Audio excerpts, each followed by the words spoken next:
Women are so fucking cool. Hey, welcome, welcome. I am so excited to once again introduce another fucking cool woman on this podcast. And I am always saying this, but I'm just so grateful to have this opportunity to talk to these women and always looking for more women to talk to. So check out the form below and submit your name or share it with somebody you know, because I love being introduced to fucking cool women.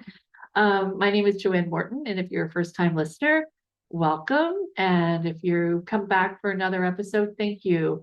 Please, please tell your friends, share this podcast, subscribe, make a comment, and support the podcast through Patreon. And I do have a Patreon link down below as well.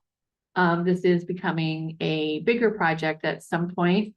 I want to make a documentary. So enjoy the process of making a film with me, Joanne. So today I had a chance to talk to Sapphire Starr. She has an amazing origin story. I met her at a networking event here in Savannah, and then we re-met again at a women's networking event, and we happened to be standing in line to get our little food treats, and we started chatting, and I was like, I would love to have you on the podcast because she is a speaker, a coach, financial freedom coach, which I really appreciate her messaging and that. And she talks about that a little bit. And she's also somebody who believes in the power of giving back.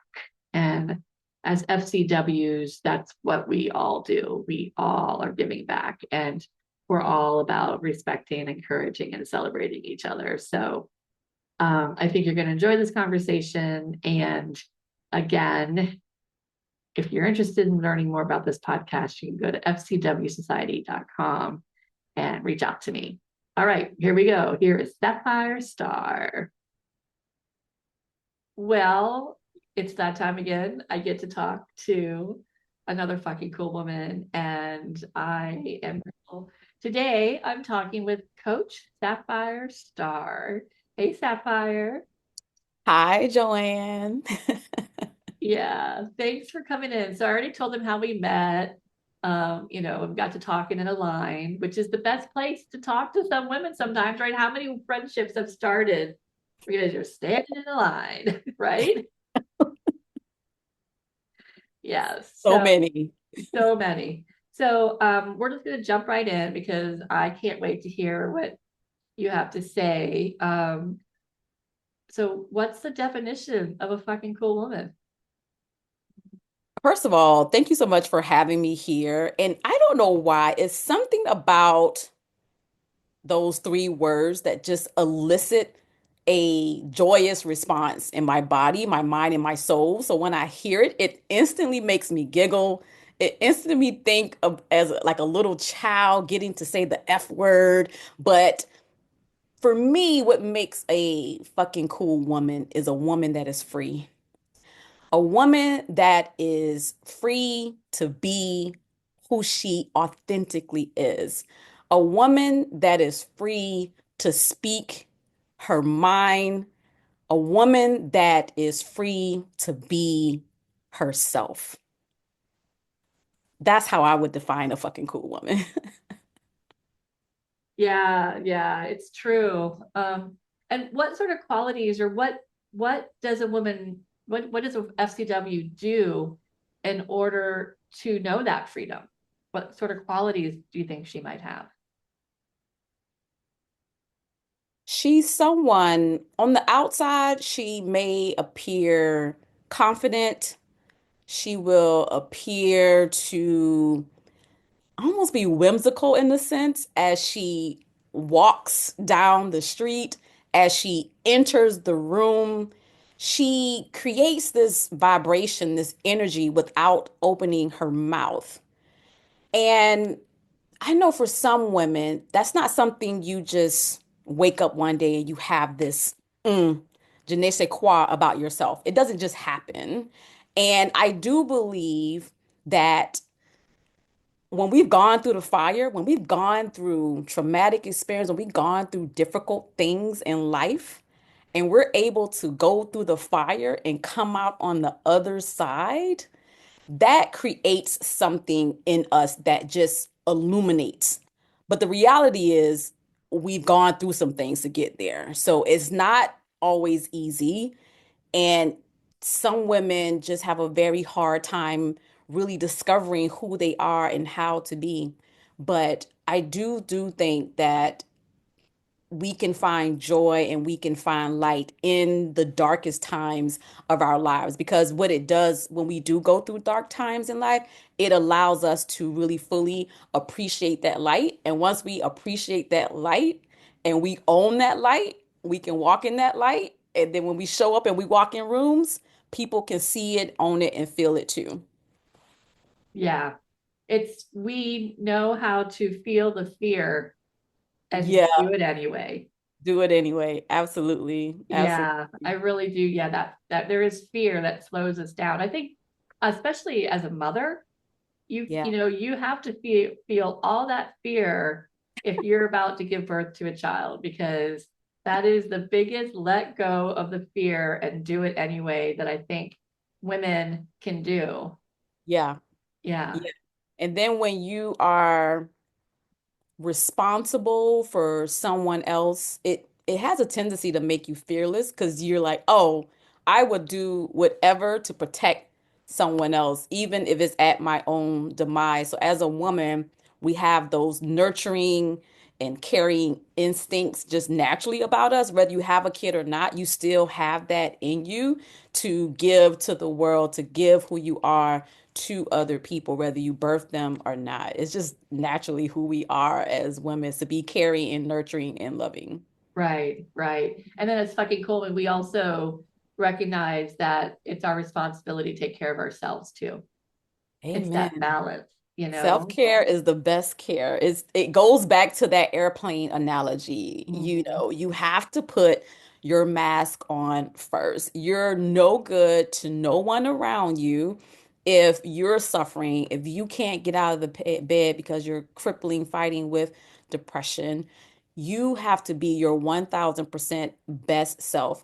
A fucking cool woman that I absolutely admire and love is Brandis Rawls, and she has, it's called Be More Raw, and it's BeMoreRaw.com. But she has this thing called the art of sacred selfishness, and she has these rawisms, and she said it's important for us to pour back into ourselves and build ourselves up, and to remove the stigma of being selfish is negative. It's not. You have to be able to pour into yourself. How are you going to pour into others if you're not pouring into yourself? If you're not full yourself, we should be giving from an overflow, from abundance. We should not be giving from a cup that's half empty. Yeah, definitely. I one of my analogies with, percentages, like how much do we give? I don't want anyone to give 100%. I want them to do 75%. And then I want them to keep 25% for them, only for them, because then that means that 75% is really, really good. Yeah, yeah, And yeah, so that's how I've always looked at it, because you've got to keep some of it for yourself. And um, yeah, don't be, yeah, yeah. I would say I'm not self-centered, I'm selfish. yes. And it's okay to be selfish. Yeah, it is. It is. It really is. So I am kind of curious. I asked if I didn't know I was going to ask you this question, but now I am kind of curious. When what age do you think you be fully understood? And maybe you didn't call it, I'm a fucking cool woman, but you found you had that spark that really said inside you knew you were an FCW. Wow. And it's so interesting. I kind of knew you were going to ask the question, but I still am just really pondering in my mind, because several answers came to mind. Uh-huh. At first, I was going to say at birth, Yeah. because my mom named me Sapphire Starr. So she knew I was going to be a fucking cool woman because Right. in the womb, she's decided that I was going to be a fucking cool woman before I even made it into this earth. I love So I that. came into the world with fucking coolness, pushing me out into the world and naming me Sapphire Star. But then I think about my aunt, who is just my heart. She, and she was the one that called me Star. She never called me Sapphire because there was a TV show on the 60s and 70s, and there was a character, a black woman, and it's Amos and Andy. And on the show, they would call the young lady a sapphire, but it was meant to be in a derogatory way. It was meant to be a derogatory term. So my aunt would never call me that. She would call me Star. And so my aunt would always say Star, and she would always tell me, I would say I was maybe like 8 or 9, and she would always say, "You have a great personality." And as a kid, I was like, "A what?" Okay, I'm not really sure what that is, but I would say when I became an adult, it clicked in my mind, like, oh, that's what she was talking about. But she planted that seed in my brain that you're a fucking cool person. She didn't use those words, but Right. that's exactly what she meant when she said, Uh-huh. you have a great personality. So those would be the two pivotal moments. And when I think about shining that light and walking in a room and illuminating a space, just being who you are, no pretense, no prejudgments, that's what I mean. And my name being Sapphire Star, me being called Star, it's about that light from within. But we all have the ability as fucking cool women to be that light, to walk in the room, to illuminate it because no one can do you better than you. So instead of us trying to be other people, we look within ourselves because that fucking coolness is inside of us. You just have to tap into it and give yourself permission to own it. Yeah, big time. That's so like yes, yes, yes. I love that your aunt said that to you. That's why it's so important to say things like that to young children, you know. Yeah. It really is. It was that your mom's sister, My dad's sister. your dad's sister. Okay, so you had so yeah, so okay. Yeah. The Yeah, paternal my and dad's maternal sister. side. That's really great. That really balances out. Um, so I love so I know you just shared that you had some early FCWs raising you. Who tell me some of your friends or women you've worked with or who else? I'd love to hear about one or two more. It's just fun to hear about them, Like I love talking about them. And I love that you put a name to it in that way because we know of these people, but to identify them as fucking cool women just really elevates and take it to another level. And I told you about my mom, who is a fucking cool woman. My mom is phenomenal. She is the freest spirit I've ever known in my life. She danced to her own drum, her own music. She is 1000% herself. Every time you see my mom, you're going to get the same person. I don't care what arena that you're in, you're going to get her name is Hurricane Burt. That's her stage name. My mom is a performer. She does lip singing. She's a bartender. She's college educated. She is the brightest and fucking coolest woman that I know. And then I have my aunt is Belle. And then I have another aunt, my Aunt Judy, who, again, this woman, you know what I love about my Aunt Judy? Another woman who danced to her own drum, because she was kind of like the black sheep of the family because my aunt always wanted to travel. She didn't want to stay here in Savannah. She wanted to be free. And that's what she did. When she was a very young age, she ended up moving to Boston with this exchange family program. And she ended up traveling the world. And that was my inspiration to travel. But my aunt just carried herself so regally. She will always wear pearls. Every time I saw my aunt, she was dressed down to the T. And it was something about that, now that she's not here with us anymore, that is something that just really sticks and resonate with me and something that I want to embody as I carry myself through, this world that we're in, this plane, because my aunt, and I'm proud to say this, in the 60s and 70s, she had a nonprofit right here in Savannah called the Sunshine House. Her name is Judy Davis Stewart. And the Sunshine House was a center for girls in the community. And she taught them how to dance. She taught them etiquette. She taught them home. She taught them all these things. And so in the city of Savannah gave her a house for her to do this. And so I could go on and on and on. Like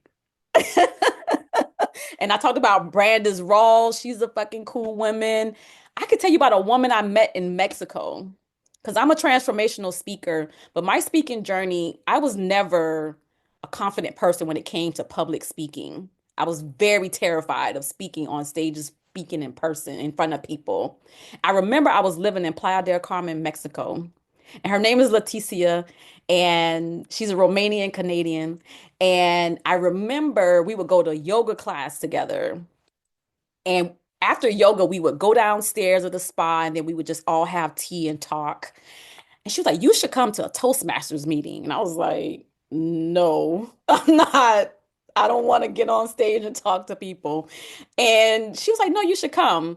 And I took her up on it after a while after her because she asked me several times. And I went, and oh my God, that going to Toastmaster is what really sparked my career as a motivational and transformational speaker because I got called, and it was an improv table topic round where they just call you up and they're like, "Oh, you got 2 minutes to talk on this topic." And I'm just like, I just got what? Wait a minute. I don't have any training. What was happening? But oh my God, the feeling that I got being up there, even though I was scared, like you said, I did it scared. But Leticia saw something in me that I didn't necessarily see in myself. She saw a fucking cool woman a part of a fucking cool woman that I was afraid to tap into. And she is such a regal, and I think about her, she's such a regal person. She wear her pearls, she just wears her nice little skirts and suits. And again, amazing, speaks several languages. She fucking cool woman, Leticia from, yeah, I met her in Playa del Carmen, Mexico. But I have so many. It's hard to just name a few because I'm like, wait, no. All these women, you think about from birth to 47 years of age. I'll be 47 in June. I think about all the amazing women that my family, friends, I've crossed paths that had just really poured into me and basically shaped who I am today. And without them, there's no Sapphire Starr standing here. So to have that support, to have that community, just to have random women, just they don't even know you. You know, I told you I've traveled to 25 different countries and I've met random people I don't even know who has been there for me, given something to me, supported me, and it's really awesome. There's fucking cool people in the world and there's fucking cool women everywhere. Yes, they are. Yeah, you're new spokesperson for sure. Yeah, it is. And yeah, and it's opening your heart to your own fucking coolness will then open your life to so much. And Yes.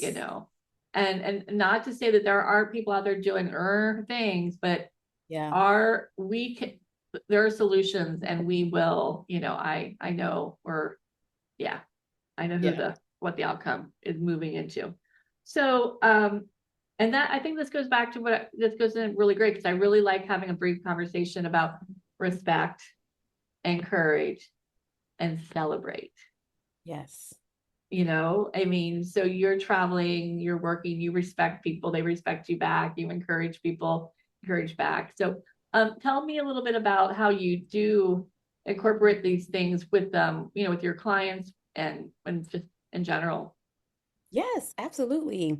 I'm the owner and founder of Organized Chaos Enterprise, where we empower women to build wealth with confidence, create thriving businesses, and to invest in their financial future. We're on a mission to close the inequality wealth gap in America. And when people think about money, it could be a touchy-feely subject, it can be a tense subject, it can be stressful. But really, when it comes to wealth, when it comes to abundance. It's not just about money. It's about living a life rich in purpose, passion, and possibilities. And when I teach my framework, the pinnacle of that, the ultimate top of the mountain is for that is how do we live a good life in such a way that we are creating legacy? We are giving back to communities. And so even when you get all your finances and organized and get it together, because my book is called Live Freely, but at the end of my book, I said, this is really about giving freely, giving of your time, giving of your resources, because we all know when women win with money, profound changes happen, not just for ourselves, but for for our families, our communities, for future generations. When women win with money, we become financially empowered that contribute more to the economy by in entrepreneurship, investing, workforce participation. We're driving economic growth. And lastly, when women win with money, again, we not only transform ourselves, but we inspire and create change in the world around us. So when women win with money, we all win with money, but it's ultimately about giving of your knowledge, giving of your experience, pouring into a young girl and telling her she has a cool personality. That's what it's ultimately about because you're planting seeds that is going to put that is going to grow just like a tree. You plant that seed, you cultivate it, you water it, you take the weeds out because we've gone through some things with weeds, but ultimately that's going to grow into a beautiful thing that's going to perpetuate. Yeah, that's really good. Yeah. I was reading something and I'm talk constantly looking up this how women really do drive economics. You We know, do. we really We do. do. A lot of women business owners give back so much to their communities and it just goes back to that, we know how to birth things, we know things take time, takes work. Yes. You got to create sustainability. So because if you eat all the cookies, there's no more cookies, so you got to pace Yeah. them out. It's and Yeah, just more numbers to add to that. There's 13.8 million women-owned businesses in the US that employs over 10 million people that collectively generates 1.9 or 3.9 trillion dollar revenue annually. I love that. Oh, you Fucking heard cool it. women. Yeah. I love it. I'm gonna write that down. That's really good. Yeah. Yeah.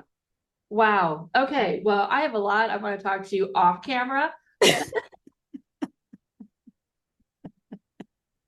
So, but yeah, I'm gonna just keep. Yeah, I'm really glad we stood next to each other at She Hustles. Um, Yes. yeah.